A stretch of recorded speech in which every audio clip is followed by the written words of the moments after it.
Bird of Prey 5. Hail Karuga. Kapla! Kapla. I'm going to take this opportunity, however, to suggest that we all hail Karuga. That's all I'm saying. Forgive me, Doctor. I'm receiving a number of distress calls. I don't doubt it.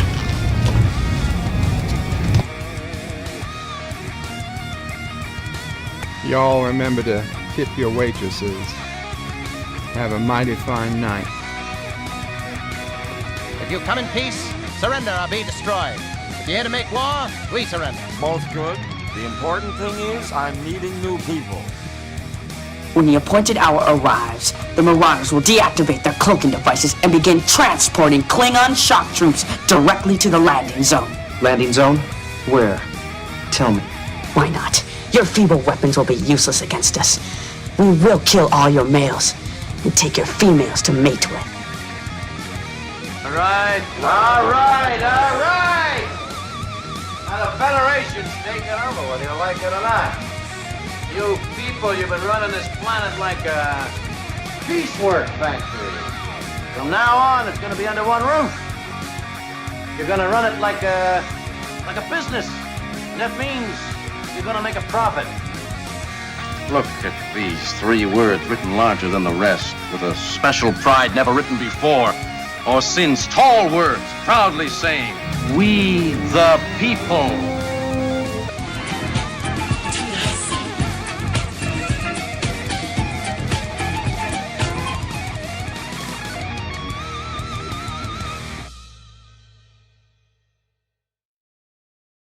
Hi, I'm Nicole DeBoer. I played Lieutenant Ezri Dax on DS9, and I welcome you to Bird of Prey 5 channel. Hail Karuga. Hello world, it's Bird of Prey 5, Kapla, and welcome to Bed Life for Monday, May 29th, 2023, Memorial Day, a solemn holiday here in the United States and around the world in some form or another. But in the United States, it is a day we give tribute to those who have died in military service of our country. So absolutely above and beyond all else, we give tribute to those who are no longer here, who some all gave some gave all. To those who gave all, today you are most remembered. Richie Poole was first in the chat with 1 Vok, that's twice in a row. Indeed. John DeMarco says, greetings all. Keep what? Greetings, John. Keely Chow says, hey, everybody, welcome, Keely. Mr. Londell's groovy movie, says Kapla. Kapla, Mr. Londell. Dr. Alex is in the house, says Kapla. Kapla, Dr. Alex, it's been a while. And he says he's just been out back feeding the fox cubs. They've gone from hiding to taking sausages for themselves in one day. Very cool. He's got foxes on his property. I don't think of England, the UK to have a whole lot of wildlife, but I mean, fox hunting, obviously something long associated with that island. So I shouldn't be surprised. Sean PRK, formerly Moxley, says, hey guys, welcome Sean. And says, Kapla Bird, hope you and the family are doing well today. And says, Bird, Thursday is the First Nations game show. Come on down. The First Nations game show. Oh, game show day. Thursday is the First Nations game show day. Come on down. Oh, come on down is what usually used for The Price is Right, or I don't know. But unfortunately, I don't think I'll be coming down to do any game shows. Before I got sick, I used to watch. Well, I used to watch Jeopardy. I used to watch. I mean, before I got sick, the games were like Deal or No Deal, or Who Wants to Be a Millionaire, I guess was the big one before I got sick. That one I often wondered how I do on Who Wants to Be a Millionaire. Before they started changing the amounts randomly and the questions randomly, when Regis was still the host, and it was actually a hard show to get to. I figured I could maybe get to the 250,000. I don't think I'd ever get to the million, but that still would have been a hell of a lot more money than I would have got on, say, Jeopardy. And Jeopardy was like the gold standard for smart person game showing. But I mean, Jeopardy, you had to win like five days in a row to have a chance of coming home with, a life change. Don't get me wrong. If you win $20,000, $30,000, that's a lot of money. But as for me at the time, a life-changing amount of money would have had to be more than that. And I figured, like, unless I could win for an entire week, I had very little chance of coming home with a life-changing amount of money. Whereas, Who Wants to Be a Millionaire, I figured I had half a shot of coming away. Plus, I used to, like I always would wonder who was my phone a friend. For a lot of things, my phone a friend would have been Mamo Prey.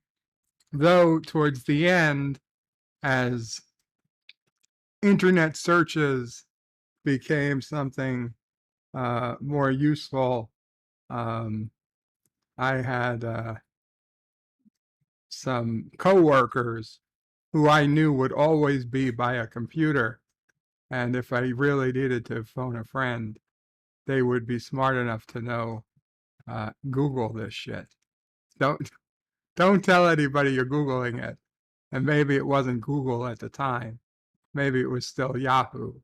But whatever it was, just find the answer and get it to me. So, yes, I would have cheated. I don't think it was cheating. They only give you a short amount of time to, quote, phone a friend. They didn't tell, at least as far as I know, there was nothing in the rules about your friend not being able to use a quick Google search. But if that was part of the rules, then I wouldn't have done it that way. Anyway, it never came, never ended up on the game show. The closest game show I ever ended up on was that one time I tried out for Double Dare with Sissel Prey at the Nickelodeon Studios in Orlando as a kid, and almost made it. We were the last two cut in a Simon Says game. It was me, Sissel Prey, and one other kid, and we thought we'd made it. And they're like, "Okay, you guys made it to the next round. Come on." And me and Sissel Prey moved on, and the other schmuck kid stayed exactly where he was. And the guy looked at us and said, "Aha, I didn't say Simon Says." And they gave it to the asshole who didn't move. And we realized, son of a bitch, both of us together. Both of us together, son of a bitch. And then there was just the one. And right. And then there was the Where in the World is Carmen Sandiego, where they came to the school and they were like, okay, give us name cities in upstate New York. And I thought, holy shit, my day has come, because we had the Adirondacks property. I had been traveling to upstate New York my entire effing life. And I was like, oh, cities in upstate New York, Utica, Johnstown, Caroga Lake, Hamlet of Miko, Gloversville, blah, blah, blah. And anyway, the person who was there had no idea. He'd never heard of any of these things. They're like, yeah, no. I'm like, what do you mean no? Those are all cities in upstate New York. He's like, I never heard of them. Johnstown. I said, Johnstown. I was like, yes, Johnstown is a town, not a city. And I kind of backed off, but then I realized, no, every time we go up, it literally says, the sign literally says, welcome to the city of Johnstown. But it doesn't matter. They weren't looking for fucking Johnstown. They weren't looking for little cities in upstate New York. They meant like Albany, Buffalo, Rochester, the cities you would find on a map. Not if they had told me popular cities in upstate New York, I would have answered differently. I thought they were actually testing, people's knowledge about, hard to know cities in upstate New York. Anyway, that one was, I guess, the second closest. Just as well. They had shitty prizes. They had the shittiest prize. Although, yeah, I had my classmate who did make it on came in third, which was the last place. That's the nice way of saying came in last. I felt bad for her. I did. She got a basketball. It seemed a bit racist because she was black. They gave her a basketball, but it was a basketball of the earth colored basketball. And I was actually quite jealous. I really wanted that earth. So I never got my earth basketball, but decades later, when I started bowling, and it was shitty, but bowling nonetheless, and it was time to order a custom bowling ball, and they had an an earth colored bowling ball. That was the one I got. And then when I went to my bowling team and I took out my earth bowling ball, everybody laughed at me. They were kind of embarrassed for me. I wasn't embarrassed at all. Fuck them, haters. I was very happy. Hell, I had, when I first bought my house, I happened to have a blue tiled bathroom, tiled in the 1960s or 70s, and it was fine. I liked it, and I had already purchased weeks before a shower curtain that was a world map shower curtain that was nice and blue. It matched the bathroom tile, and it was my favorite part of my bathroom was my shower curtain for months, for months and months, years maybe. And then it wasn't until I had the bathroom redone and the shower curtain would no longer match, then I got a fancy shower curtain for my fancy bathroom, which I got to enjoy for like 3 months before I got sick and never made it back into the bathroom now. But anyway, I don't know. Last Son of K says Kapla Bird and hello to the Oprays. I hope you are well on this day. We honor those who made the ultimate sacrifice so the rest of us could live free. Hail to the mods and to the chat. Thank you, Last Son of K. You put it much better than I did, or I could have. And Yvette says, good evening, Bird and everyone. Good evening to the lovely Yvette. Resolute Germ says, hello, Resolute. Sean PRK says, I don't doubt it. Mike Richards. Kapla, Mike Richards. Greetings from Columbus, Ohio, says Mike Richards. Greetings, Mike Richards. Sean PRK says, from now on, it's going to be under one roof. We, the people. Thank you, Sean. Arabic Saunders says, Kapla, Bird will pray, hash, and emoji to live long and prosper. Live long and prosper. Arabic. Carlo Albanese says, hi, hope everyone is as well as can be, and hail Quiroga, hail Quiroga, hail Carlo, thank you. The Random Menace says, if memory serves, no memo on Memorial Day in this corner of the world. Greetings from the future. Greetings, Random Menace. Eastland Burkholder says, hail Quiroga. Well, I know it's a bank holiday in the UK. Maybe I thought it was a bank holiday across all of Europe. Eastland Burkholder says, foxes are very intelligent. Indeed. I don't know, though. Are foxes more intelligent than coyotes? Because Wile E. Coyote is a certified genius from what I've heard. I mean, it's on his business card, right? So I kind of feel like I trust his business card, even if I didn't trust him. But Stan Lee says, happy Quirogan Day. It is not Quiroga Day, but thank you. Gorilla's Random Thoughts is urgent. Kapla Bird. I would like to join, but I am too drunk to join, as the people are too generous. Gorilla's Random Thoughts, I don't know.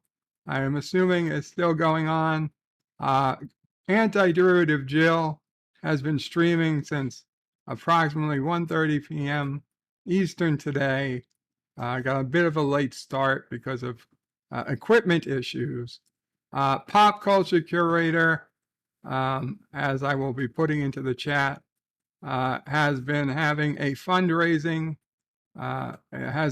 is raising funds for a medical issue, a serious medical issue, and I've been helping spread the word on streams, on Twitter, and I was so happy to wake up this morning and see he had over $800 raised. And then Anti-Derivative Jill started streaming, and we had 20 plus people, 24, 25 people when I left in her stream, and almost a full panel of people. And they'd started at $855. And when I had left, they were at over $1,100 now raised for Pop Culture Curator. And I too am going to ask anybody here, please do not super chat today. If you were going to, please don't.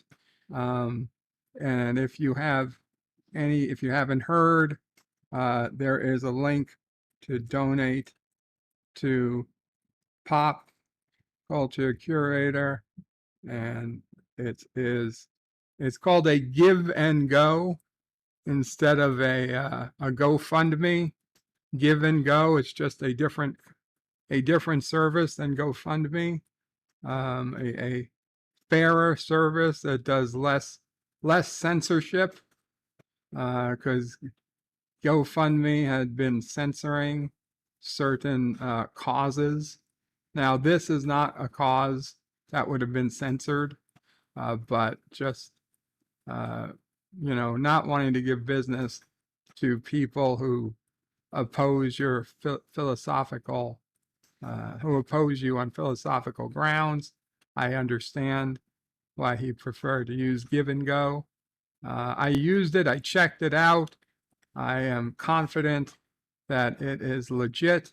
I am confident that this is a legit request for money, and I made a donation myself. So I'm not asking anybody to do something I didn't. But please, if you have anything, whether it be $1, $2, $5, or more, send it to Pop Culture Curator today, tomorrow, or whenever, to help him. He's going to need it. He has some very serious medical issues, and I will show you. We'll show you the X-rays in a few minutes. But yeah, and a big thanks to Antiderivative Jill, to Gorilla's Random Thoughts, to Resolute Germ, to everybody on her panel today for helping push and helping get support for Pop Culture Curator, who himself was there and in the chat. And, we're with you, Pop Culture Curator. You have prayers, you have support, and, I wish I could catch a plane and come out there and physically help you. God knows I wish I could. But I can't. So I will do what I can. And what I can do is talk about it here. Stanley says, can you phone Siri? I do not use an Apple product, so no. Eastland Burkholder says, yeah, impossible to play trivia games now. Mr. Londell says, I can't think of one person I could reliably use for phone a friend. I'd be screwed. Well, I mean, depending on what it was about, I could call Sisso Prey. I could call Mamo Prey. I had, I mean, I'm sure I could still call them, but people I knew in various businesses at work who were, pretty good in their fields. I had college friends who were pretty good in their fields of study. If I had an HR question, I would certainly call Sisso Prey. If I had a mechanical engineering question, I have no shortage of people to call. If I had a physics question, any type of science or math question, I mean, if I didn't know it myself, I'd have people to call. If I had a pop culture question, I would call one of my younger cousins, my 20-something, 30-something year old cousins, depending on what it was. If I had a sci-fi question that I didn't know, obviously I know several people now I could ask. And hell, if it was a movie question, I would probably ask Pop Culture Curator himself. For he would be my phone a friend. So, there's people out there. Now, I don't have all their numbers on me, grant you, but if I was actually going on the show, I would make sure I had their numbers available.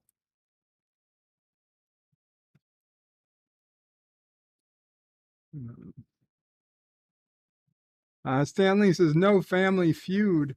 Oh, I liked Family Feud, Stanley, but I was never close to being on Family Feud. And Dating Game, no, I never even considered going on the Dating Game.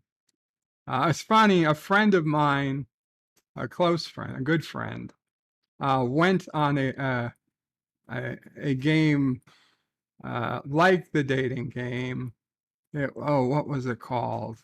Eliminate, where he ended up, quote unquote, dating three different women, and then they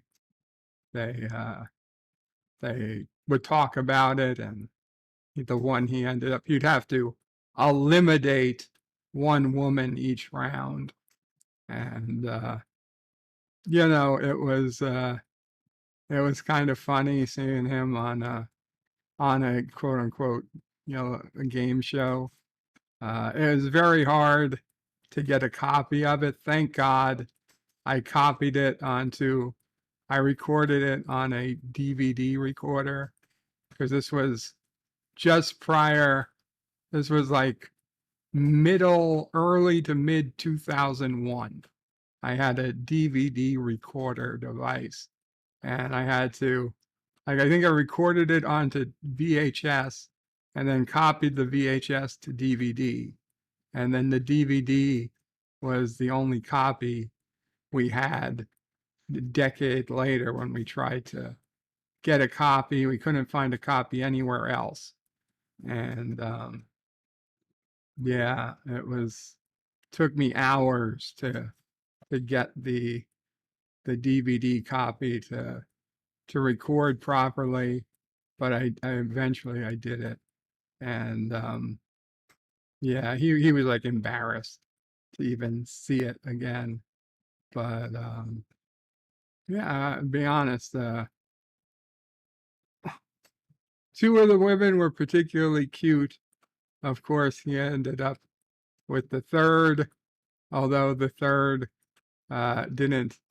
They ended up having a falling out shortly after, and he actually went out on a date with the second girl, the one he eliminated second a few more times, far more than the one they supposedly ended up with in the episode. But anyway, a year later, he ended up marrying somebody completely unrelated. Maybe 2 years, 3 years. It was a while.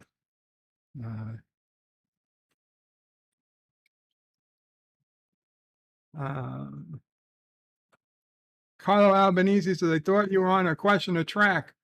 Must have been Bird of Prey 4. I was on a Question of Track. I don't consider that a TV game show.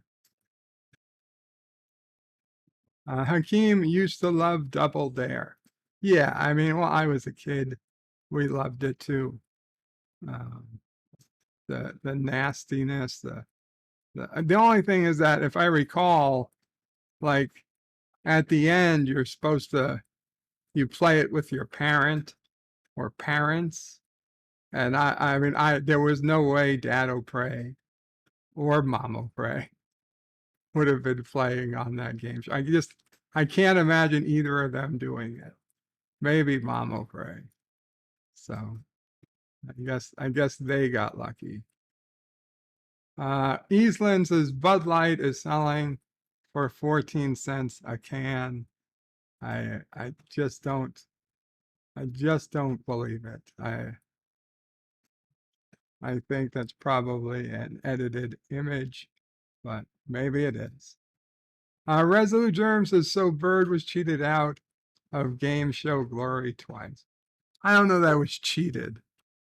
It was unfortunate. But I tell you what, Resolute, never made that mistake in Simon Says ever again. I don't stop playing. Simon Says if I play Simon Says Now, not till they absolutely say, is it over? Is it over? Eastland Burkle, this is the Earth, is actually a 20-sided dice. And Eastland says, so you slung Earth at obstacles. It sounds violent and offensive what you did, teasing you. Carlo Albanese says, just don't poke holes in the places you visited in your shower curtain. Yvette says 1970s in the UK was avocado green. Most of the bathrooms would have been pink, but I guess this one was blue. My whole time growing up, all the old bathrooms were pink. I was so happy to have a blue bathroom. Carlos says, what's the UK? Under kitten? Professor Brainy Specs says, Bird of Prey, you play the best game show almost every week. Jep Nerdy, that is true. I do play Jep Nerdy, and I won Jep Nerdy again this past Saturday. Although I transferred my champion status to Cinnabon, and he could not keep it up. It was conspired against him, and he lost in the second round. But I did win in the first. Sean PRK says, in the 1970s, my bathroom tile was green. Cool. Daniel's Hot Topic says, hey, Bird, what's up? Hail, Karoga. Hail, Karoga. Thank you, Daniel. Professor Brainy Specs says, asked Daniel, are you all packed? Are you leaving, Daniel? Carlo Albanese says, the Fox male has an umbrella for a thingy. Thank you, Carlo. Resolute Germs says, Carmen Sandiego wasn't worth winning. They gave you a voucher for 2 coach tickets worth less than the kid's family spent to be on the show. Yeah, I'm not surprised. It was a pretty shitty studio. Yvette says, how do you know that, Carlo? You don't want to know, Yvette. Eastland says, we have more coyotes than foxes here. Real coyotes are more social, not loners. Resolute Germs says the fundraiser is at $11.50 now. Awesome. And I put in the link to donate to Pop Culture Curator at givesandgo.com. We'll put it in again when we do an update. Carlo Albanese says, some women at work, a duck has a horse. Yes, we know about the duck corkscrew. Eastland says, some good news for Pop. I guess it's something. I hear somebody crying outside. The people are now crying as they pass the house. I hope they're okay. Resolute says, Give, Send, Go is far more trustworthy than GoFundMe. They will not steal your money or sell your info like GoFundMe has in the past. Carlo Albanese puts in a hug emoji. Professor Brainy Specs says hello to Mike Richards, who says hello back. Random Menace says, who would you call if you got a Star Trek question? Well, that's a good question, Random Menace. It would depend what Star Trek. Was it TOS, TNG? You know what? I would call John DeMarco.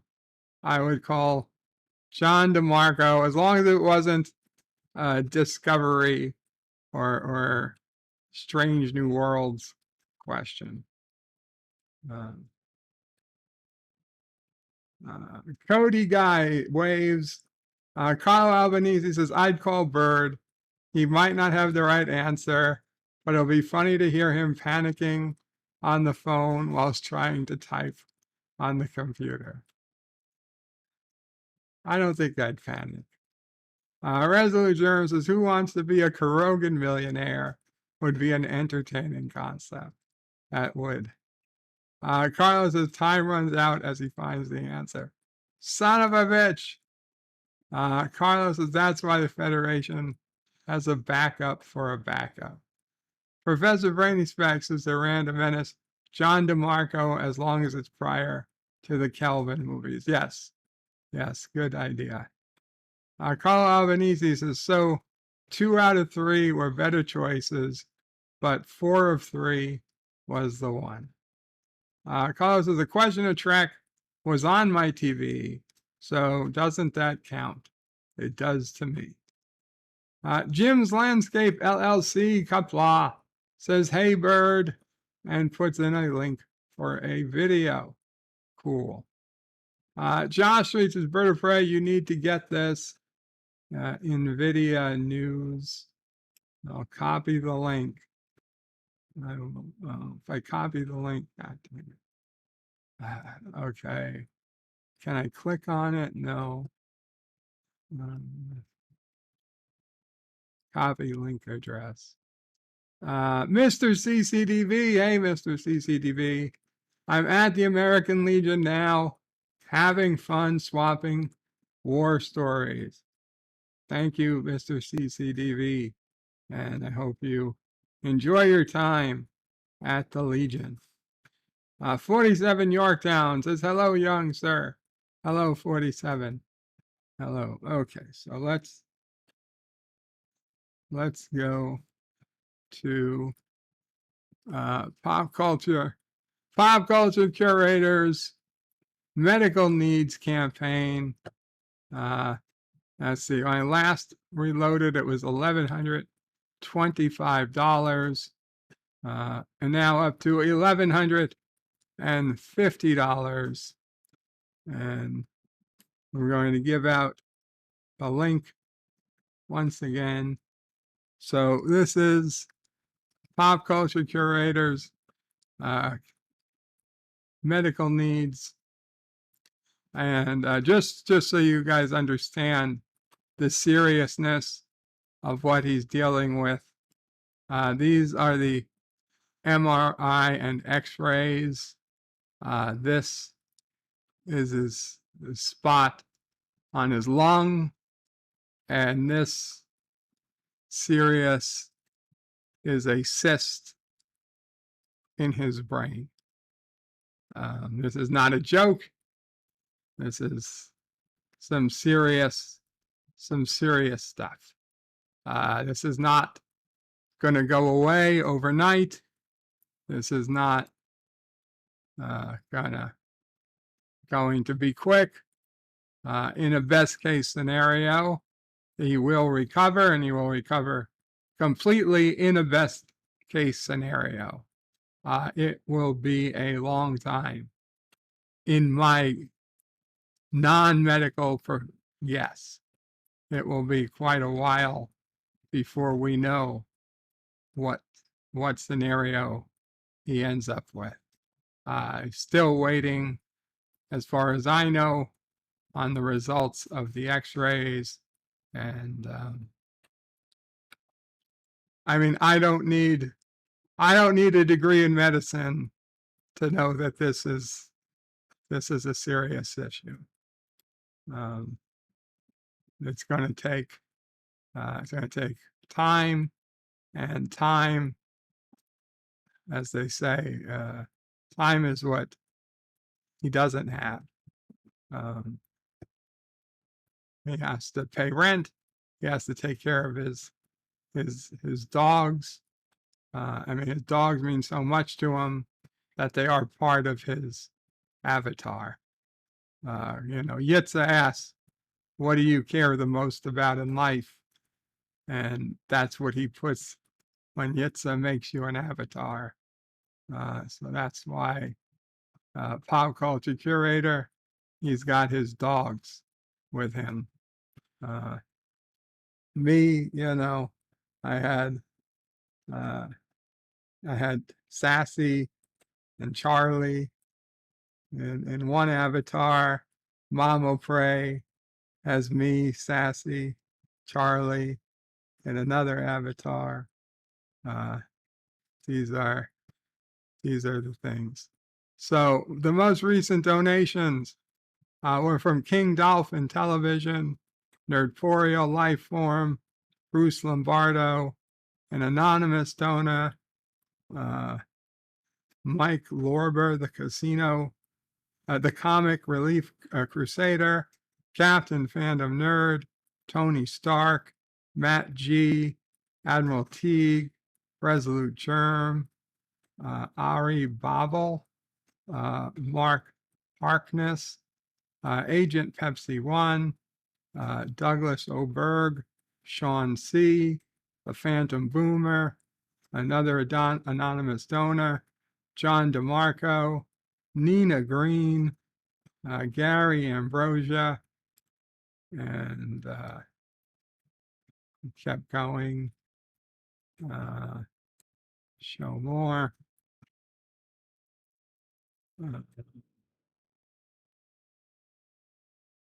Gary Ambrosia, Brandt, and another anonymous donor, William Moore, Gorilla, Verto Prey, LDG, Jedi Bill, Antiderivative Jill, Tom Connors, Deleted Scenes, and that seems to be as far back as we can go.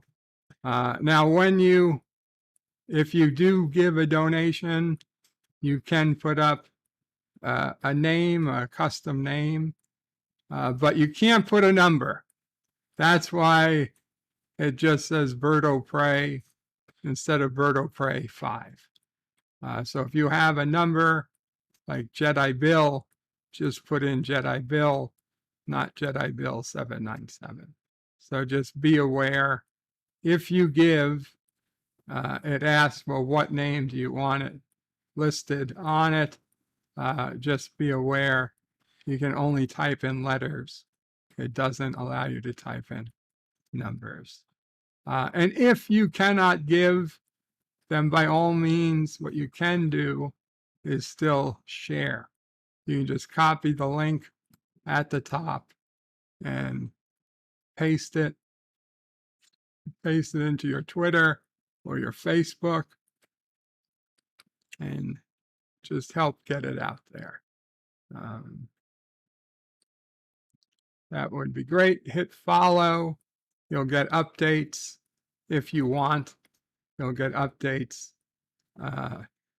from Pop Culture Curator as to what's going on with the campaign. So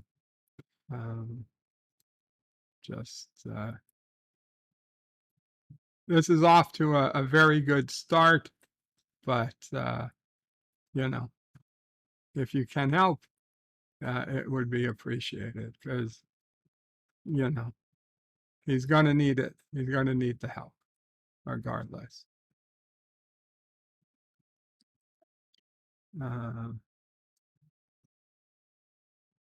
Josh Streets' Bird, I hope you have around 200K, the new NVIDIA supercomputer.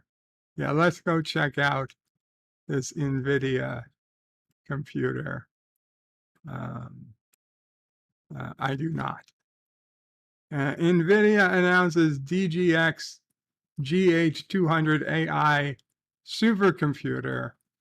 A new class of AI supercomputer connects 256 Grasshopper superchips into massive 1 exaflop, 144 terabyte GPU for giant models powering generative AI, recommender systems, data processing.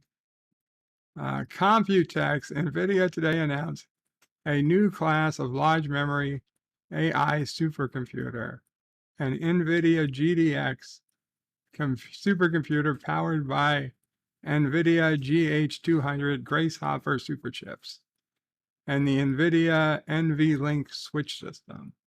created to enable the development of giant next-gen models for generative AI language applications, recommender systems, and data analytics workloads. Blah, blah, blah, blah. Combine 256 GH200 superchips, allowing them to perform as a single GPU. This provides 1 exaflop of performance and 144 terabytes of shared memory, nearly 500 times more memory than the previous generation NVIDIA DGX A100, which was introduced in 2020. Now, if this is really a $200,000 computer, then it's really just an unfortunate waste of time. Availability, the NVIDIA GDX GH200 supercomputers are expected to be available by the end of the year.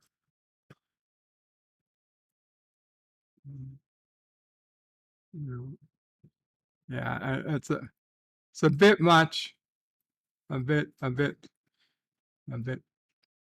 past, beyond my spending limits.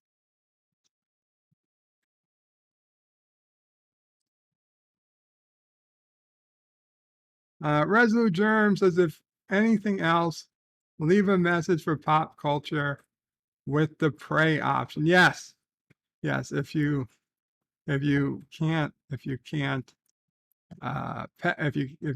donate, you can put a pray request, and you can still just leave a message to let him know you're thinking of him and you're hoping for the best. Carlos says, super chips. I wonder how they taste. I hope they taste like Doritos Ranch, right? Cool Ranch. A good Cool Ranch Dorito chip. I haven't had one in a while.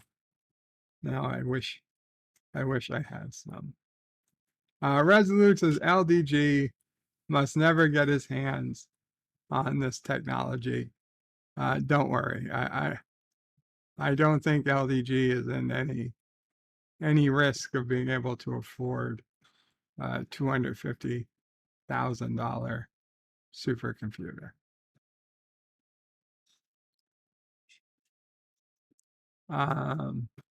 So I had Bertle today. I did it. I got it. I remember looking at Bertle Word after I got it. I remembered looking at it and wondering if I shouldn't delete the Bertle Word from the game. But I said to myself, okay, I'm only deleting words that I didn't know the that I didn't know the definition of. And this is clearly a word I knew the definition of. So I had no real excuse to leave it. And I didn't want to break that and say, well, if I just started deleting words that I knew the definition of, then where would it stop? So I kept it against my better judgment. I kept the word in there.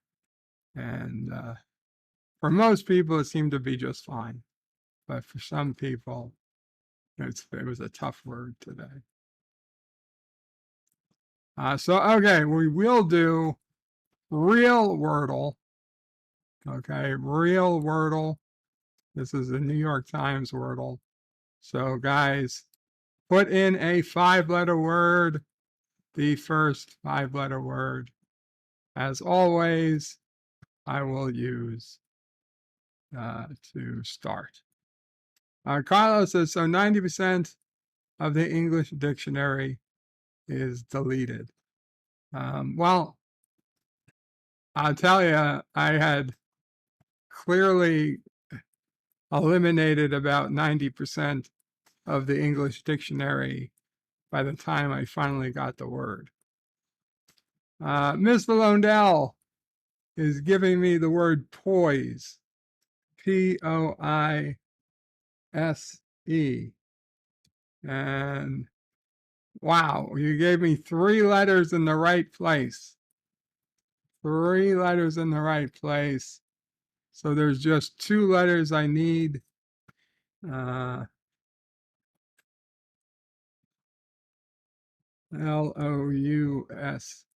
louse. Okay, so we got 4 mouse, mouse. Thank you, Mr. Lundell. I'm shocked that you were so nice. You gave me 3 letters in the right spot on the very first word. And then I got it in 2. Okay. I guess we'll move on. Carlo suggested Becky. Miss Londell once again reconfirmed poise. Cody guy said pizza. Carlo says, why can't I delete a wrench's chat? How can I cheat to be first? They can't. They can't. And Carlo is calling me a cheater and a new record. I didn't cheat. If Mr. Lundell wants to give me 3 letters, then you know what? Mr. Lundell was first up. Okay? Anybody could have been first up. It doesn't take a long time for somebody to just type in penis or any other word. Any 5-letter word would have been fine. You know, if you just sent the word start, that would have been a word that would have only given me 1 letter in the wrong spot. But no. Anyway, I don't know. I don't know why, but thank you. Thank you. Okay. So let's take a look at Twitter. I saw this Twitter and somebody said, why does this McDonald's in Kiev, Ukraine, look better than mine in Nashville, Tennessee? And looking at the McDonald's, and to be honest, I kind of have the same question. I mean, I know I haven't been out to a McDonald's in a long time, but absolutely, this McDonald's, assuming it is in Kiev, whatever it's called, it does look far better than any McDonald's I had been into before I got sick. And it's not because of the women in it, although I'm sure that helps. But look, I mean, you just go up to the screen, you put in what you want. The place looks clean. It looks like relatively clean people are sitting there. They're not leaving garbage all over the place. There's not kids running around like crazy people. Now, I know that at least in Russia before the war, McDonald's was not cheap. So like, you know, people go to McDonald's in the United States, or at least prior to the rampant inflation, and even, you know, it was considered a relatively cheap place to eat. And so people generally didn't take great care of places that they feel are cheap. And so you got garbage, you know, there'd be French fries all over the floor, ketchup packets, you know, sticking to the tables, and just a general layer of filth and nastiness all around. Like you wouldn't see walls that were so clean. And yet here is a McDonald's that's literally in a city, in a country that's in war for its life, and it looks much nicer than any McDonald's in the United States, including the world's largest McDonald's, which we got video of just a few weeks ago from LDG with Sissel Frey and Nephew Frey. Yeah, it's a much nicer McDonald's. But Random Menace says to all the geographically challenged, the war, thanks to the United States and other Western countries, is being kept away from Kiev. Imagine the war was being fought in Arizona and this is being filmed in Orlando, Florida, which I get, but also no, I'm sorry. Sorry, Random Menace. That's the distance between Arizona, well, let's say Phoenix, Arizona, and Orlando, Florida, is 1,800 miles. 1,800 miles, give or take. It's closer to 1,820, but it'll say 1,800 miles. Whereas the distance between Kiev and the border with Russia is like 40 to 50 miles. I mean, hell, Kiev to Moscow is 400. So, I mean, Kiev to the border, Kiev to the nearest fighting is probably 20 to 30 miles. That is 2 orders of magnitudes different than Orlando to Phoenix. But either way, I would much rather go to this McDonald's than any one I've seen in the United States in a long time. I don't know how much the food costs. I can't imagine it costs all that much more. I don't know how good it is, but if the quality of the food is anywhere close to the quality of the food we get, I would say it clearly blows away the American counterpart.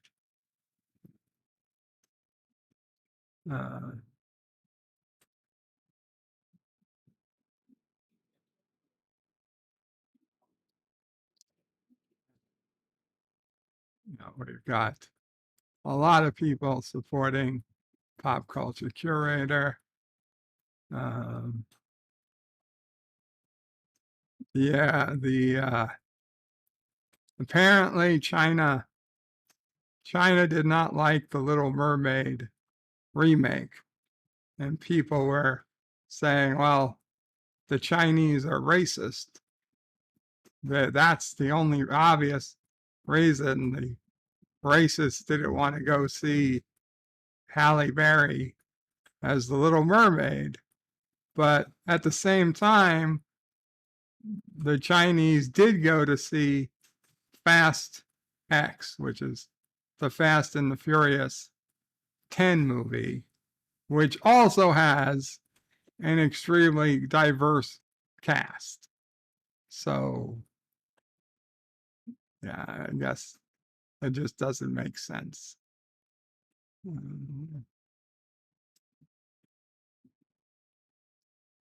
Roku, name a show from your childhood no one else seems to remember. And Deej, our friend Deej, replies to Roku with his, oh my God, what's it called? American, shit. Wow, I forgot. This is only more proof. This is only more proof. Greatest American superhero. Greatest American superhero.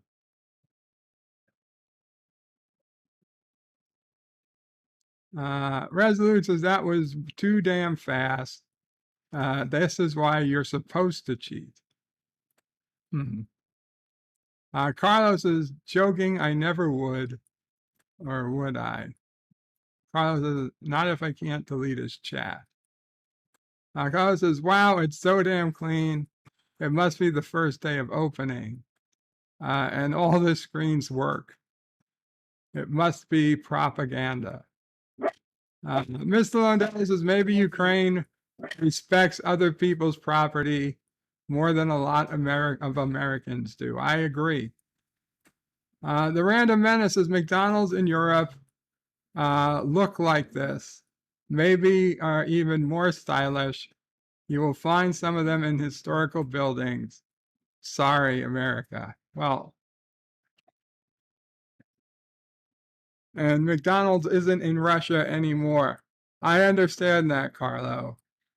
I understand that. Resolute says the video is several years old. Okay, so maybe they're not at war. That would explain some of it. I still don't understand is why it looks so good to begin with, but I get it. It's because Americans treat it like shit, whereas other places, the people actually respect the business. Last Son of K says McDonald's in different parts of the world actually meet other food sources better than the ones here in the USA. They have a better reputation than the slop house they're considered here. Jedi Bill says, Kapla, Brother Warrior. Kapla, Jedi Bill. Last Son, K says, I remember the greatest American hero. Yes. It's greatest American hero. Thank you, Miss Lundell. Thomas Potts is, no, he's wearing a K7 uniform. Okay, Thomas. One time I mistake regular 1 for K7, and I'm never going to live it down. The Random Menace is Bird. The distance between where the fights are and Kiev starts as a distance of 700 kilometers. My example of Arizona and Florida was only an example. And last night, Western weapons shot down 40 drones. Thanks again. 700 kilometers. Last Son of K says students called him Mr. H starting on season 2 because the Reagan attempted assassin was named Hinckley. I don't know. I'm not sure what that means. Okay, we're going to Google Maps. We're zooming out in Karoga. We're headed over to Kyiv. Okay. So this is Kiev. This is Moscow. This is Belarus. And over here is Slovakia with Yosef. So we go distance, measure a distance from here to Moscow, distance to here. And this is 459 miles. What is this in kilometers? 739 kilometers. So the distance between where the fights are and Kiev is a distance of 700 kilometers. Yosef, I don't understand.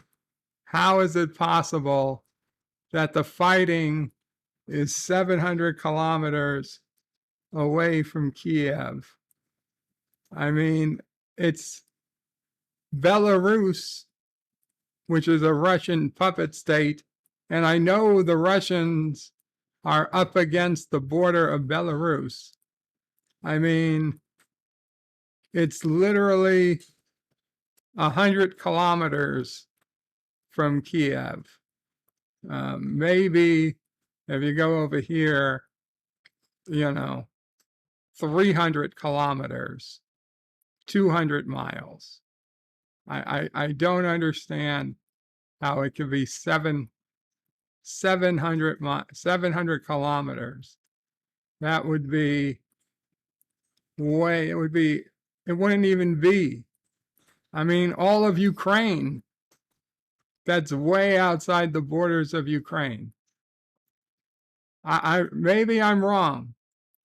Maybe I'm wrong, but as an American, like, I believe the fighting is like within this area. Okay. Like this area I'm spinning. Maybe I'm wrong.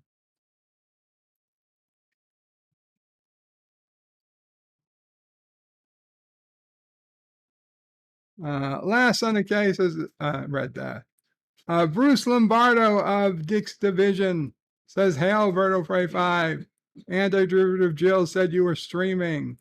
And I was like, I have time. Oh, thank you so much, Bruce Lombardo. And thank you to Anti-Derivative Jill, if she hears this at some point. I appreciate it. And yes, I told everybody I was over there before I started streaming here. They are doing great work. They are doing great work getting people to help donate to Pop Culture Curator. So I'm happy that the stream continues. Resolute says it's a little less than Orlando to Atlanta. And Random Menace says, go for Don't Task. I see you have GPS. I see you have gaps about where the fight is. Look at where Crimea is. Fight in the southeastern part and use roads. Artillery won't fly. Okay, I know that the Crimea has been like a thing, but wasn't Crimea taken like 10 years ago or 8 years ago? I thought the fighting was up by Belarus now. Like, if it isn't, then that's where I'm wrong. Where is the fighting in Ukraine? Dragging the war with Russia. BBC News. Russian missile strikes across the Ukraine. No, I don't want the count.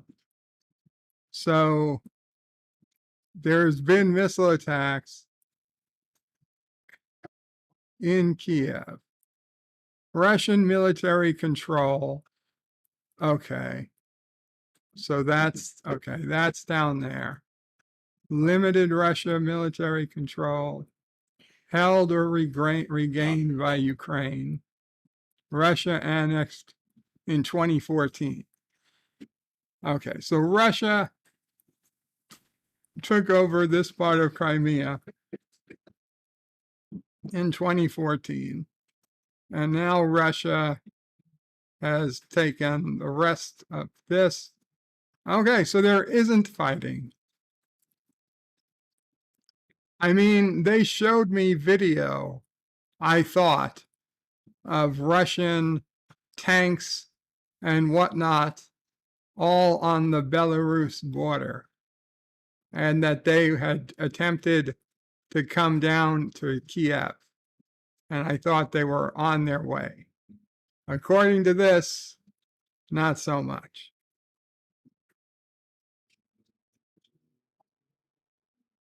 But they are under rocket attacks. So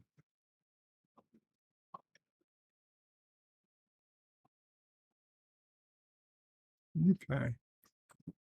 So the fighting is maybe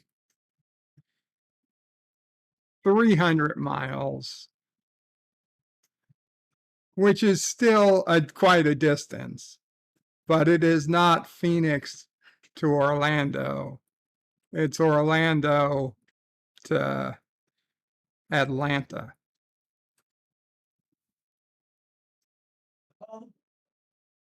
Still a lot closer than too close for Americans. But thank you. I did have the wrong information, apparently. Bruce's Crimea was sacked a decade ago. Indeed. Randomness says, I'm talking directions. Mariupol was destroyed as an example. Kiev only has airstrikes. Well, only airstrikes is still a big deal. But I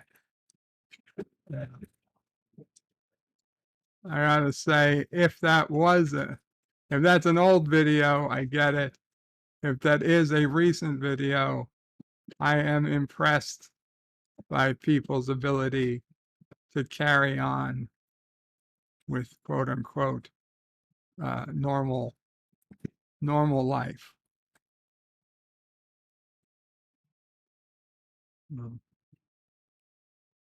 Anyway,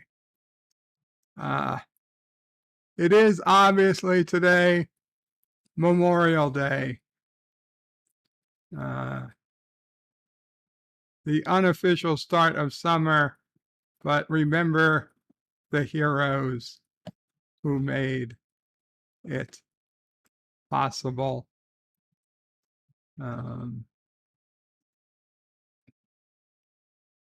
It's also unfortunate.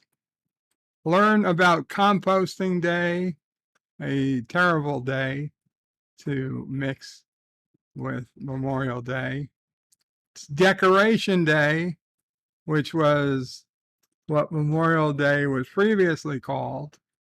And yes, it was a day that they decorated both the graves of Union and Confederate soldiers.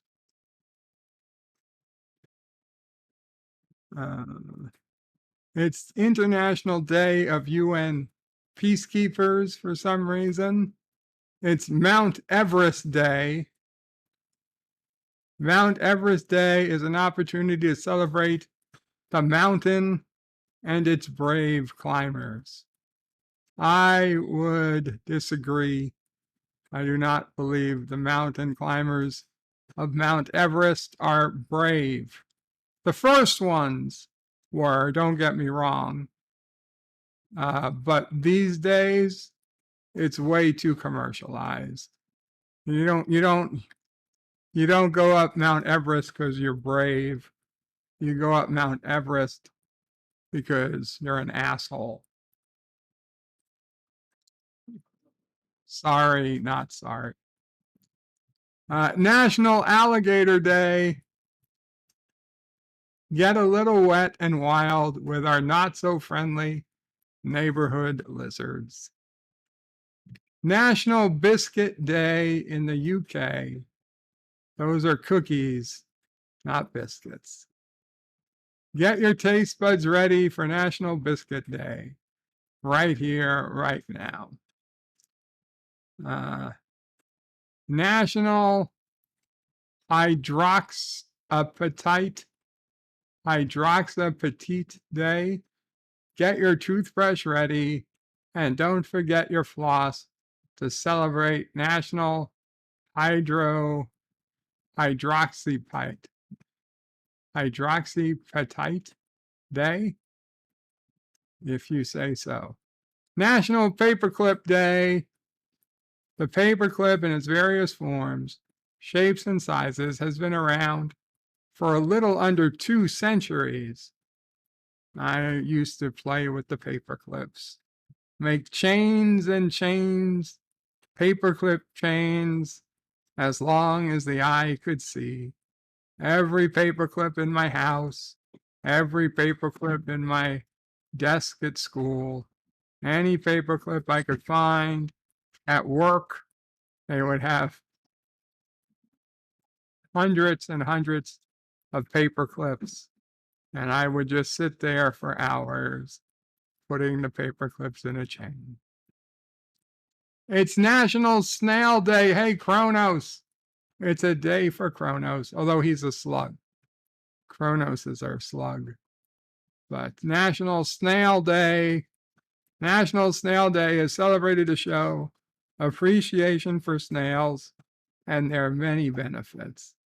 I used to hate, oh my God, I felt so bad, but I used to hate when you were outside walking after a rain and you stepped down and you heard that crack. Ugh, it used to happen so much. I felt so bad. I didn't mean to step on the snails, but Jesus Christ, there were just so many of them sometimes. Like it couldn't be helped.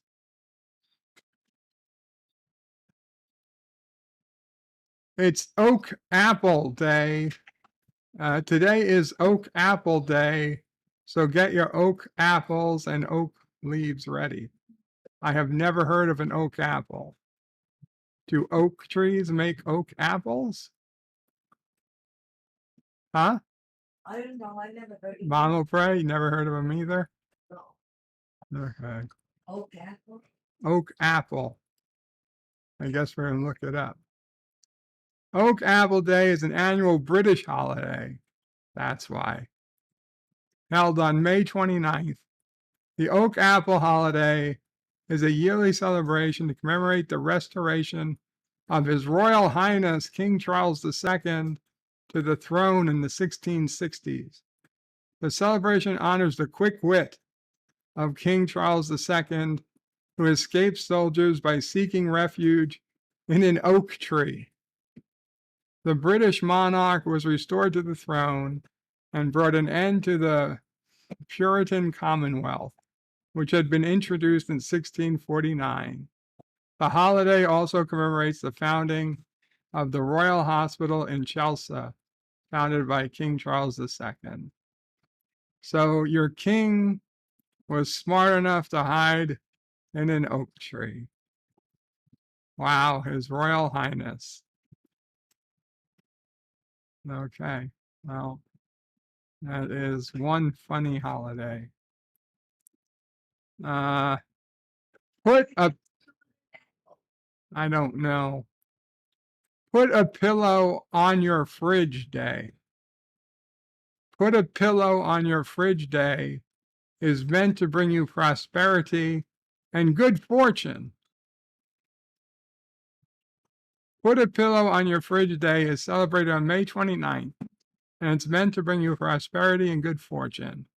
The name of this day is quite literal, for on this day, people are to put a pillow on their fridge for the magic to work. In the old tradition, people would put their pillows inside of their fridge for this ritual to work, but not everyone finds sleeping on a chilly pillow so comfortable. Who the hell doesn't like a chilly pillow? You're more than welcome to try that instead to honor the old ways, Okay. but only if you can withstand the cold. Did you put all our pillows in the freezer? No, look. Oh, you put a pillow on top of the refrigerator.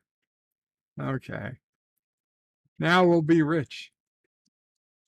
Just wait now. I guess I should play some lotto tickets. History of put a pillow on your fridge day.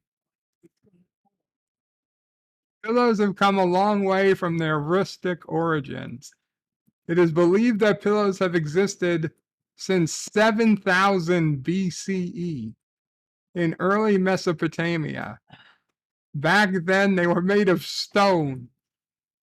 And while that couldn't have been the most comfortable, It's believed they kept bugs from crawling into their mouths and noses and ears.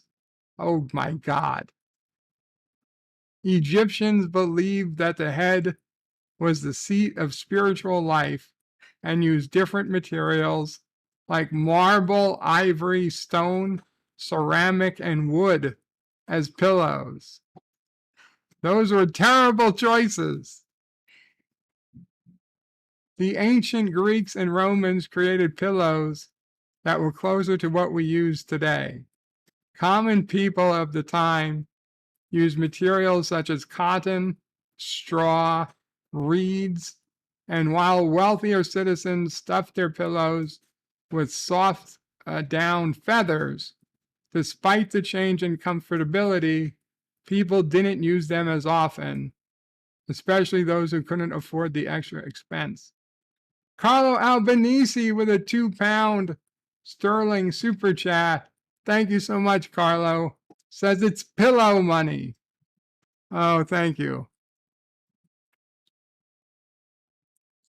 During the 19th century, the Industrial Revolution made the pillow common. At this time, almost every household used pillows. The industrialization of many processes made them more attainable to the common person and more affordable because they were mass produced. The engineering of the pillow continued throughout the years, and materials such as cotton, linen, silk, and velvet were used for pillows. Throw pillows were even used as decorations for rooms. Today, there are many pillow brands offering people a great range of options to suit their specific needs. There are gel pillows, boyfriend pillows. Why are there no girlfriend pillows? And Captain, body pillows. Indications negative. Oh, there's Carlos Super Chat. Eyebrow Dax. Speaking of girlfriend pillows, why are there no kissing Dax pillows? But anyway. And body pillows to help people find peace while they sleep. The exact origins of a put a pillow on your fridge day isn't known, but many believe that it's a modernized version of the old tradition of putting linens in the pantry to bring good luck. No matter what you believe in, everyone can agree that now we have the pillow that we can't imagine sleeping without it. I honestly think girlfriend pillows could be a thing. Boyfriend pillows have been around for a long time. You should write to that guy, Mike, that makes my pillow. Right to Mike Lindell from My Pillow and say, boy, do I have the next big thing for you, Mike Lindell. Maybe he'll cut me in for half the profits. Dan Ben says, when I sleep, I don't want things going in my ears. Well, make sure you have a pillow, Dan Ben. Stone. JP says those choices bring a whole new meaning to a pillow fight. Dan Ben says the common people. The Ken Burns documentary of pillows. Miss Lindell says girlfriend pillows might end up making too much of a mess. And JP says, oh, there are girlfriend pillows. It's a body pillow with a fleshlight sewn in. Gotta make everything about fleshlights. Anyway.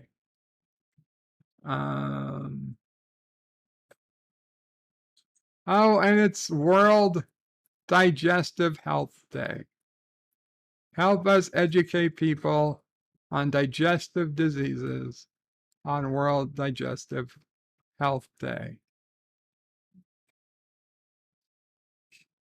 World Digestive Health Day was established in 2004 to mark the 45th anniversary of World Gastroenterology Organization's founding. There are over 100 member societies and 50,000 individual members in the organization all over the world. Each year, a theme is selected by the World Gastroenterology Organization. This year's theme is colorectal cancer. Examples of previous themes include inflammatory bowel disease and viral hepatitis. 1960s, obese Americans. About 45% of American adults are reported to be overweight or obese. In 1960, Digestive Health Day, World Digestive Health Day is established. What the fuck? Goes from 1960 to 2004. Nothing related. 2016, Overweight World. A study shows that about 1.9 billion adults in the world are overweight. And again in 2016, Obese World. About 650 million adults worldwide are estimated to be obese. And what factors are responsible for obesity? I thought this was Digestive Health Day. Obesity is a multifactorial disease with genetic, hormonal, metabolic, and behavioral components. What illnesses can be caused by obesity? Obesity can lead to several severe and even fatal diseases, including cancer, heart disease, type 2 diabetes, gynecological and sexual problems. Does obesity affect the bones? Obesity can lead to muscle and bone disorders, such as osteoarthritis. None of that has to do with digestive health. What the fuck? World Digestive Health Day frequently asked questions. Nothing to do with digestion. How to observe World Digestive Health Day. Take a glimpse. The day is full of events, lies. Get a checkup. Fuck you. Plan a healthy diet. Along with exercise, it's a great way to maintain not only your digestive health, but also your whole body. Not sure how to start?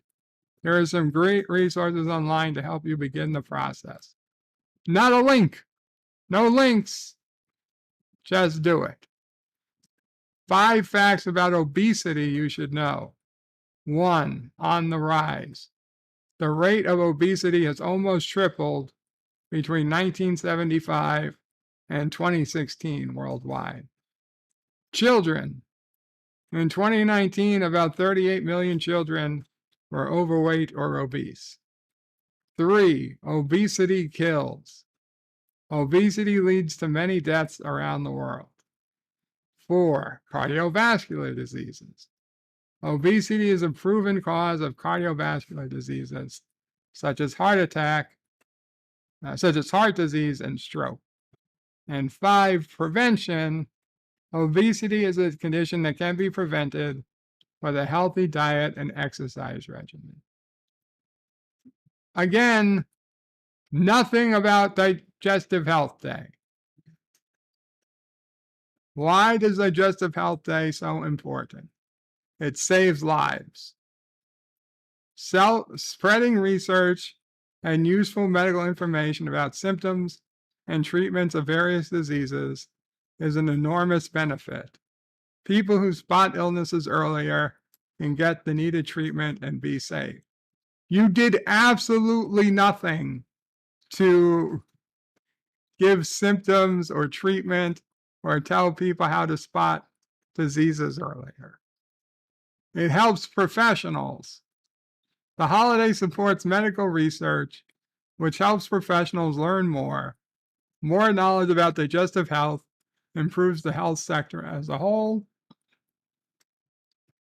and it encourages good health. The campaign encourages more people in society to lead a more healthy lifestyle. They are encouraged to eat a healthy and balanced diet and exercise regularly. Who? Where? How?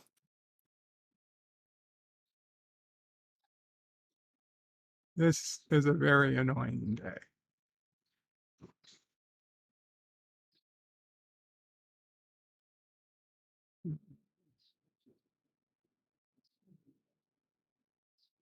Resolute Germ says girlfriends come with built-in pillows.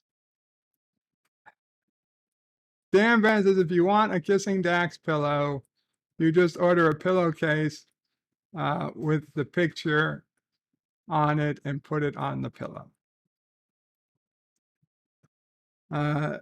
Professor Brainy Specs is not happy. Dan Ben says here in England, I've never had a pillow or a cushion that actually had feathers in it, I think. I know we have down alternative, but we used to have feather pillows. I always liked the down pillows. Sean Carter says this reminds me of the famous Neil Diamond song, Turn On Your Fleshlight. Thomas Potts sounds like a Karogan party. Cam's Crash Course. Kapla Cam. Says hey to Bruce Lombardo and Boilermakers. And Cam says to Sean Carter, hail and well met. Carlo Albanese is saying OnlyFans. Dan Ben says in Friends, Fat Monica never looked that fat. Resolute Germ says those numbers are misleading. Most pro athletes are qualified as obese because of a flaw in the BMI index. Absolutely. They said like 70% of the national, it's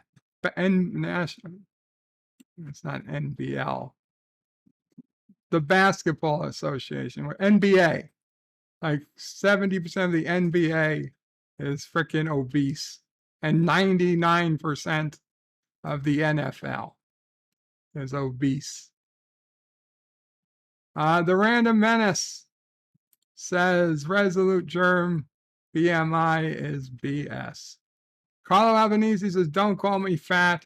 I'll hunt you down like a fox hunts a rabbit. Dan Ben says, I know someone who doesn't eat wheat because if they do, it makes their stomach swell up. So they have to, so they look fat, so they eat gluten-free. Cam says, hey to Carlo. Dan Ben, I meant to say, look in my last comment. Carlo Albanese waves, welcome again, Carlo. JP says, Carlo, you have to do something about that jaundice. Carlo Albanese says, take vitamin D, be more positive. Your body needs balance to work properly. Miss Londell says, it's more partial to Sobocoa pillows. Sobocoa pillows. I don't know. Miss Londell says he's more partial to them. Sobocoa. Dan Ben says, I get stomach aches if I drink fresh orange juice. Now, doctor says, then don't do that. Cam says, I gotta go in a store for tomato, and I don't have my earphones. I'll be back for the return walk. Random Menace says, I get some stomach aches when I eat cherries and drink milk. Then don't eat cherries and drink milk. Carlos says, wait, my eyes are yellow, JP. I thought they were red. JP says, I projectile poop when I drink milk. Random Menace says, I'm not fat. I'm easy to spot. Captain Fandom Nerd says, hello. Hello, Captain. And Carlos says, when things get hot, they expand. So I'm not fat, I'm hot. Resolute is a system that says Arnold Schwarzenegger was overweight when he won Mr. Olympia is a joke. I absolutely agree. Cam says, Captain Phantom Nerd, hi Cap, good to see you again. Okay. Well, let's go out and check on Dear Bops. Only 2 Dear Bops today. Let's see what's going on. Cam is in stealth mode.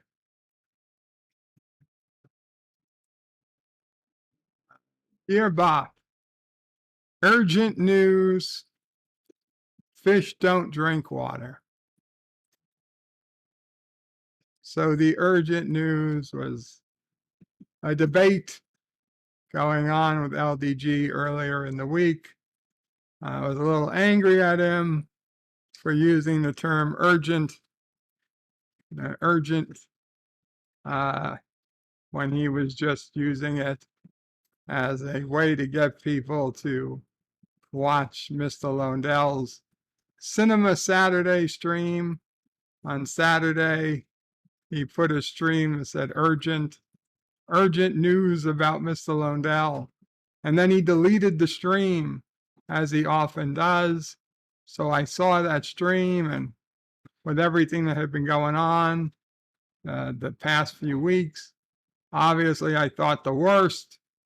Luckily, within a minute or 2 or 3, I saw Mr. Lundell was streaming, and I realized that LDG was just using what he normally does to try to play on emotions to get clicks. And God damn it, as annoyed as I was at him, I did have to admit that it frickin' worked. And as much as I hated that fact, the reality was Mr. Lundell had more people watching that Saturday stream than any other in recent memory. So I don't know who to be mad at, LDG or myself or everybody else who seemingly fell for it.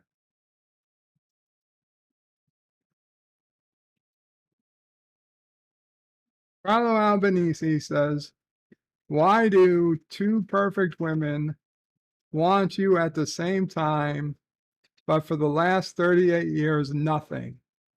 Asking for a friend. You know, Carlo, abso-fucking-lutely, I understand that. It's because God hates you. It's the only, maybe he doesn't hate you. Maybe it's a, if he hated you, you wouldn't have any girlfriend ever. So it's not that he hates you, it's that he has a very sick sense of humor. A very sick sense of humor. And clearly, he gets some perverse pleasure out of putting you in these situations. And like he is Q and you are Captain Picard. Okay? It's your cross to bear. He has some reason that he has picked you out, right? Out of the 95% of the population that manages to find somebody and get married and have a kid. Now they might get divorced later. Quite a few get divorced, but they at least manage to get married. Maybe they get married 2 or 3 times, but they find somebody, they get married, or even if they don't get married, they move in with someone, they have a kid, they get divorced, they break up, they find somebody else. But for a small amount of people, God is there and he makes it so much harder. So much harder. He's like, no, you're never going to find that person. Carlo has Or- very nice. Or you're going to find that person, but it's going to be for the briefest amount of time. And yeah, Mama Pray reminds us, Carlo, you did manage to reproduce. Congrats. Some of us didn't even get that far. Some of us didn't get that far.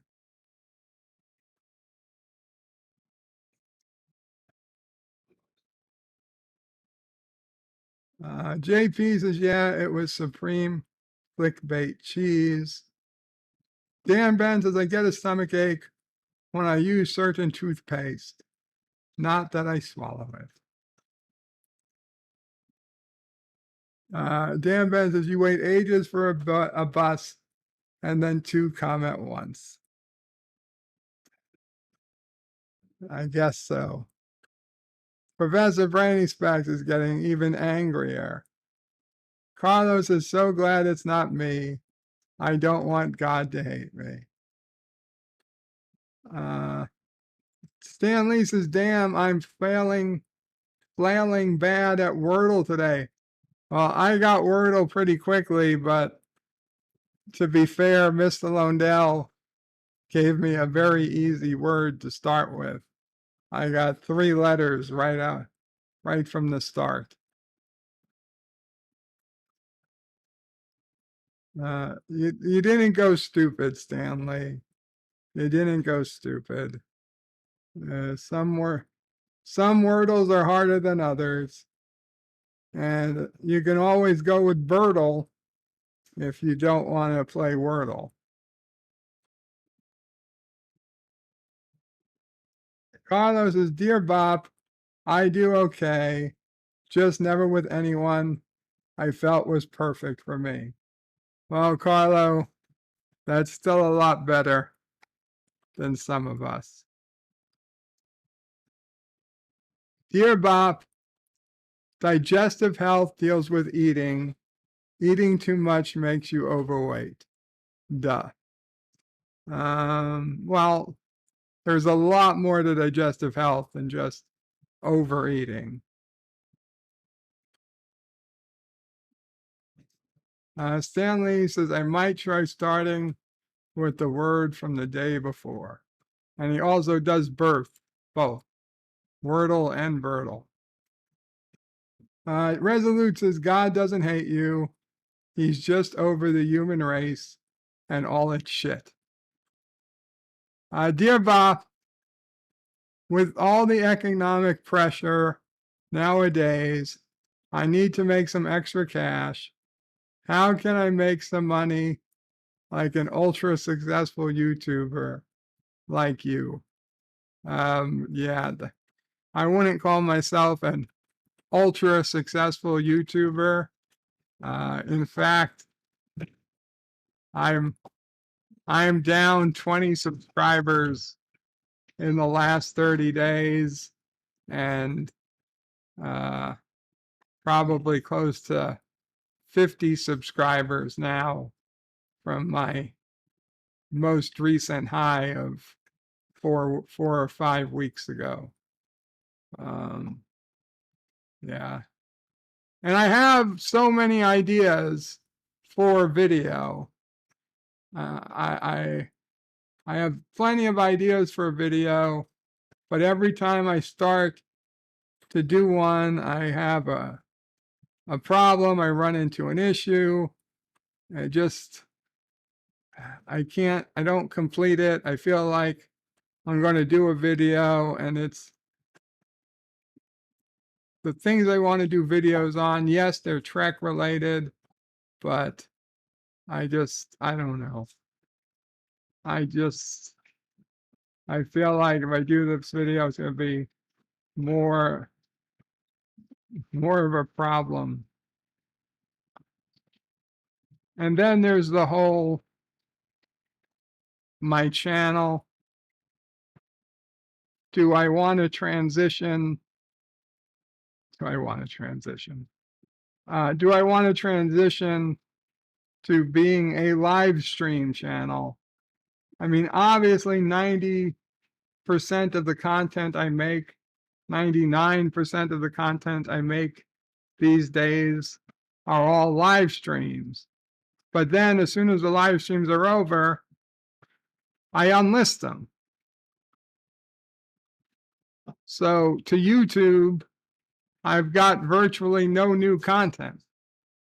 Now, when Star Trek is on, whether it's Picard or Strange New Worlds or Lower Decks or Prodigy, and I'm doing reviews, that's something I'm putting out, at least if it's weekly content, it's something.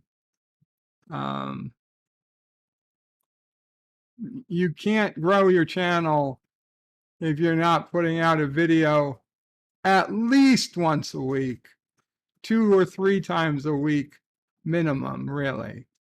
I would say twice a week. Once a week is okay to maintain a channel.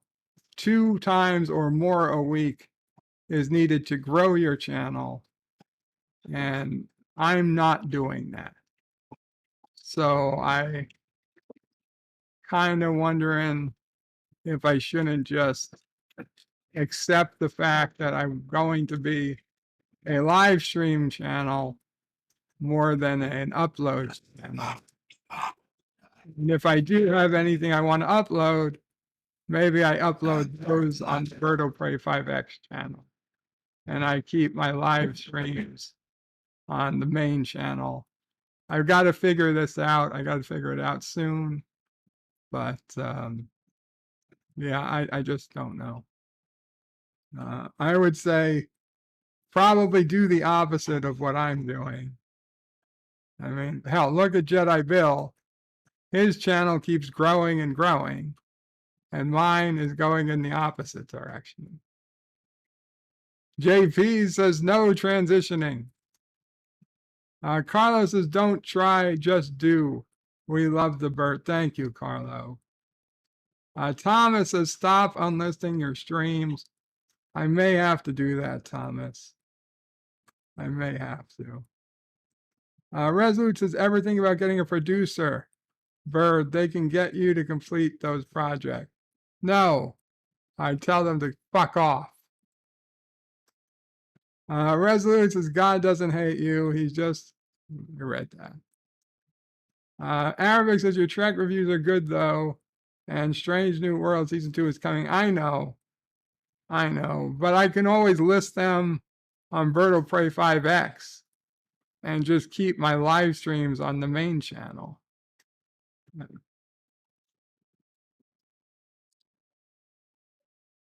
Dear Bob, I highly recommend you buy 10 copies of Picard Season 3 when it's released. Oh, and do you? Well, that's not going to happen. JP says move the live streams to Bird of Prey 5X. The problem, JPs, is if I move the live streams to Bird of Prey 5X, all the comments are lost. Because if I move the video to the Bird of Prey 5X channel, the comments, get deleted. The comments can only stay with the original video.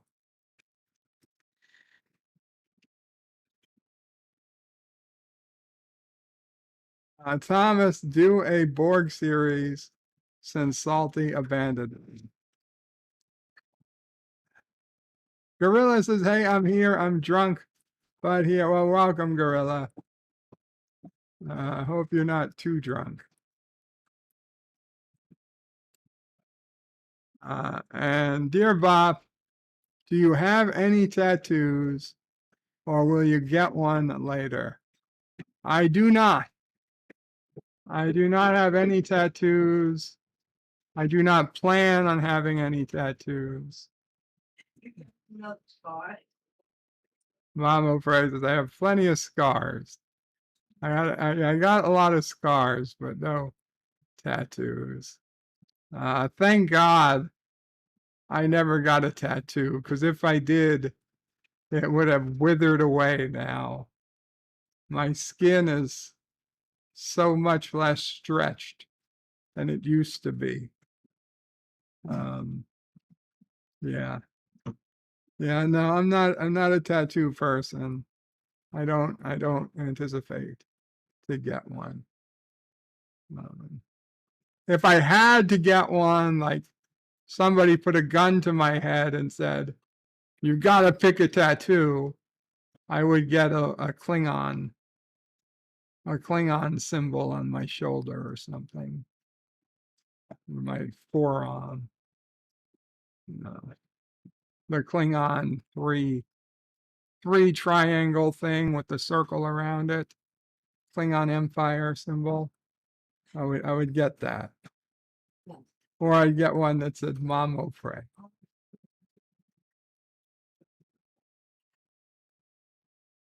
Oh, thanks. Or Sassy. Just a beagle. No piercings. God, no. Never a piercing. Gorilla says people are way too generous on Pop's fundraiser. Awesome. Resolute says, as my mother always said, tattoos are for sailors and whores. Dan Van says, no, I don't like tattoos or body piercings. Stanley says, I really wanted an earring when I was like in the 5th or 6th grade, but mom said no. I absolutely did not. I saw Sisso Frey get her ears pierced, and she cried so hard. I was like, fuck that. Not that I ever wanted an earring, but if I had wanted an earring, no. Any thought of an earring? I saw that fucking gun that they used to pierce an ear in the mall, and Sisso Frey wanted her ears pierced, and poof, and she screamed. I was like, oh my God, no. No, fuck, no.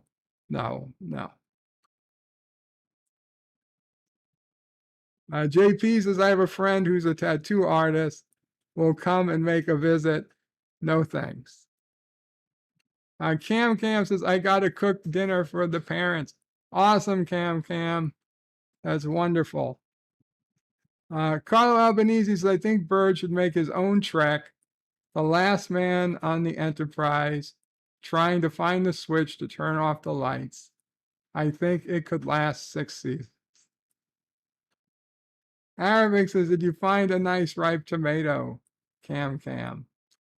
Stanley says, I meant piercings people can see.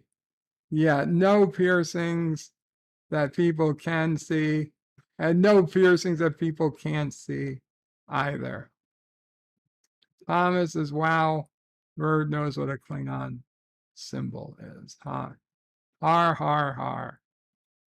You know what? I do actually have a tattoo of a Klingon bird of prey across my chest, but it's cloaked. Carlos says, yeah, Klingons on the left and Nod from Command and Conquer on the right. Top tattoo ideas. Cam Graham says, Arabic Santa, hey, I got a piece of red fruit. JP says, how the hell do you cry from an ear piercing? I mean, what I saw was this fucking like nail on a piece of plastic that shot through her fucking ear. I don't know how she wouldn't cry. Gorilla says, so real, so resolute, I'm a sailor or a whore. Stanley says, a perfectly sterile mall kiosk. Dan Van says, I don't mind some ear piercings. I just don't like nose rings or tongue studs or lip rings. Sisso Frey had a tongue ring. Actually, she got a tongue ring. Then she didn't use it for a while. It healed over. And then she got it pierced again. Arabic says I went with my friend to get her tongue pierced. Stanley says no shame in the Prince Albert. JP says lol, it's cloaked. Absolutely. It is a cloaked tattoo. I'm going to paste a picture of my tattoo. Arabic says Cam, I'm using tomatoes for my burgers and baked potato wedges, maybe a hot dog. Carlos says I had my lip pierced, healed up though. I miss it, to be honest. Jesus Christ. Dan Ben says I thought ear piercing gun was painless. It didn't look painless. She was very young. She was very young, says Mama She Fred. wanted her ears. She wanted her ear pierced. Excuse me. Yeah, Your conversation about piercing yeah. brought something up to me. Uh-oh. No, not uh-oh. Okay. I realized I have not even tried to put on a pair of earrings since I stopped working, which is 14 years. I bet my ears are closed. That's right. Mama Fred always said pierced ears. Right. So, in case you were wondering, Don't buy me any earrings. I'd have to find a pair and try to put it in, but it's not important. I think I gave all my good jewelry to your sister anyway. I'm sure I gave it. All right, go back to your conversation. I'm not going to try to stick anything in my ear. But I never, wow. Dan Ben doesn't like nipple piercings. Can't say I do either. Stanley says, Carlo, I laughed at kids who got tongue piercings and then could hardly talk.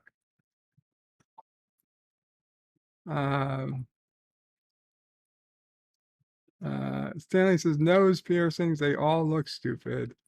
Might be closed up. Probably. Yeah. Anyway, let's check in on Pop Culture Curators. Give and Go. Still at 1150, but damn, 1150, that's still a very good amount.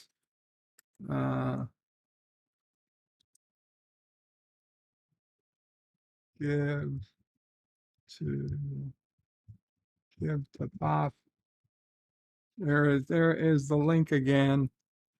The last time, if anybody can help with Pop Culture Curator, he could really use it. He's having some serious medical issues. He has issue with his lung and his brain, and this is something that's going to take quite a while to get through in even a best case scenario. You'd be helping him have a place to stay and be able to keep his beloved pets. And if he can't keep them, I would guess he'd still need help getting somebody to take them or whatnot. I don't want to speak for him, but I know when I thought I had to go to the hospital, I was extremely nervous about what would happen to Sassy. So I'm sure he would be nervous about his dogs as well. So anything you could do, please do. JP says, the last time I put in my earring, I was 25. I'm 48 now, and the hole is still there. Really? Wow. Carlos says, if a chick has her tongue pierced, just make sure it's a ball and not a spike. You're welcome.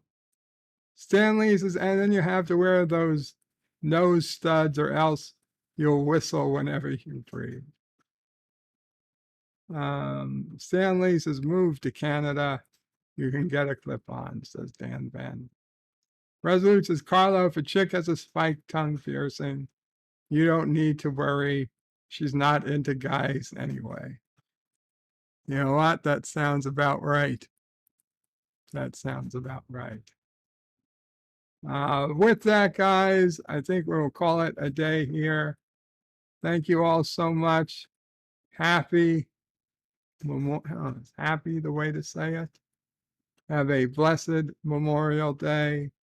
Enjoy your start to summer for those who are celebrating with barbecues and whatnot. Have fun for those who are remembering loved ones. My condolences and my thanks to you and to them and to everybody who is remembered on Memorial Day for giving us the freedom to squander it away. That beats To vote it away like we've been doing for the last 50 years. Farewell, Columbus, Ohio. Farewell from Columbus, Ohio, says Mike Richards. Says, have a fantastic day and night, everyone, says Carlo Albanese. And Kapla all, bird out.